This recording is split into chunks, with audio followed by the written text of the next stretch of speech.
Okay, so let's get right into it. We all have this deep down feeling that we know what time is. But what if I told you that our basic understanding is not just a little bit off, but it's actually holding us back? Today, we're going to explore a completely different way to look at time. Not as something that just happens to us, but as something we actively play a part in creating.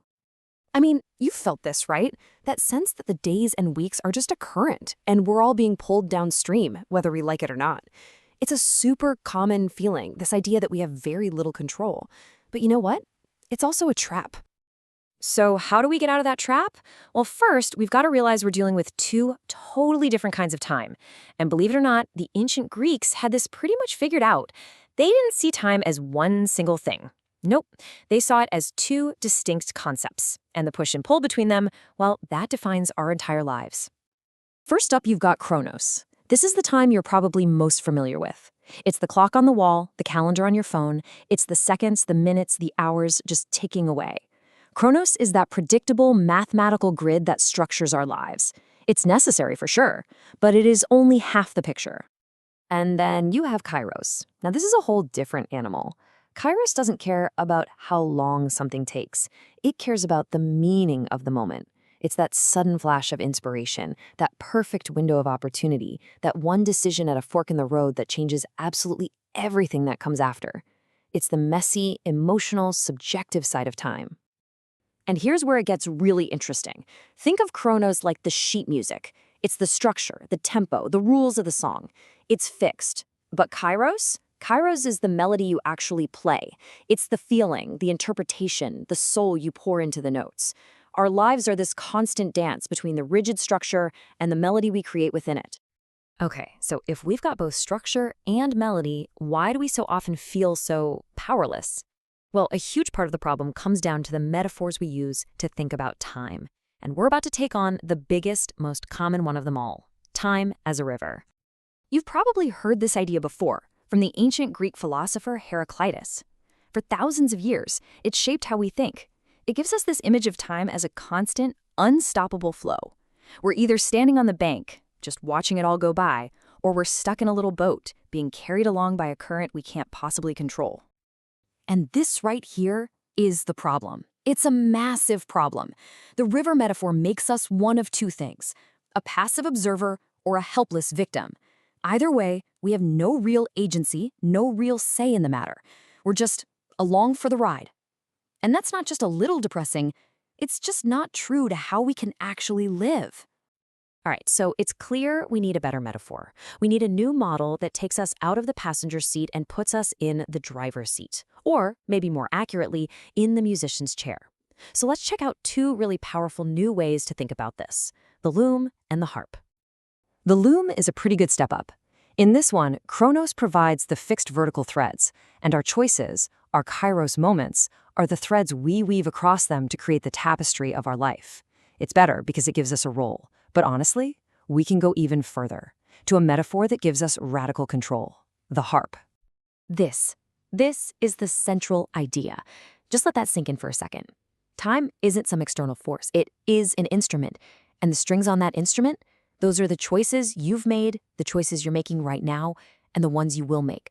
The song of your life is a direct result of which strings you decide to play. But, every great idea comes with a warning. And this one is built right into our language. We all know the phrase harping on the same string. It means getting stuck, repeating the same mistake, obsessing over the same old regret. In this new model of time, that is the definition of a boring life. It's playing a one-note song over and over again. Now, I know this might all sound a bit poetic, right? A harp, strings, melodies, but this isn't just philosophy. This idea of strings made from our choices has a direct parallel in cognitive science. So, scientifically speaking, what are these strings on our harp? There are episodic memories. These aren't just dry facts like knowing the capital of France. These are the rich, vivid, first-person memories of things we've actually lived through. And here's the absolute key. They are tagged with emotion. The more powerful the feeling in that moment, the joy, the fear, the love, the thicker and more resonant that string becomes on your life's instrument. This table shows exactly how it happens. So, phase 1, we have an intense experience, a string gets plucked. But phase 2 is the mind-blowing part. Consolidation. This is where your brain takes those crucial emotional memories and weaves them into your life story. And here's the kicker. It does this during periods of brain silence. Yeah, when you're daydreaming or just staring out the window, not really thinking about anything. Your brain is doing its most important work. It's listening to its own whispers and composing the song of you. Okay, so the theory is great. We have a harp, we understand the science. Now, how do we actually learn to play the darn thing? Let's get super practical. This is a 3-step process for consciously looking at your life based on the choices you made, the Kairos moments, not just the dates on a calendar. So, step 1 is retrieval. You gather those emotionally charged memories, the whispers from your past, but you specifically focus on the choice you made in that moment. Step 2, structuring. You line them up in order, not to get stuck in the past, but to see the cause and effect, to see how one choice dominoed into the next. And finally, step 3, analysis.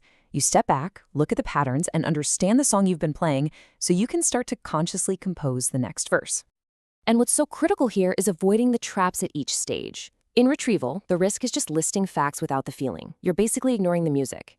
In structuring, the trap is falling back into that old river metaphor, seeing it all as inevitable instead of seeing your choices. And in analysis, the biggest danger is just setting yourself up to, you guessed it, harp on that same old string again. So, this all leads us to the final and I think most important takeaway. It's about a fundamental shift in how we measure the value of our own lives. We are so obsessed with Chronos, aren't we? Living longer, squeezing more into every day. But this whole perspective argues that the real measure of a good life isn't its duration, it's the quality. It's the complexity and the richness of the melody you create with your choices, with your Kairos moments. It's not about how long the song is, it's about how beautiful it is. So that's the question this whole thing leaves us with. You are the composer. You are the musician. Time is your instrument, and your choices are the strings. The question is no longer, where is the river taking me? The real question is, what melody will you choose to compose?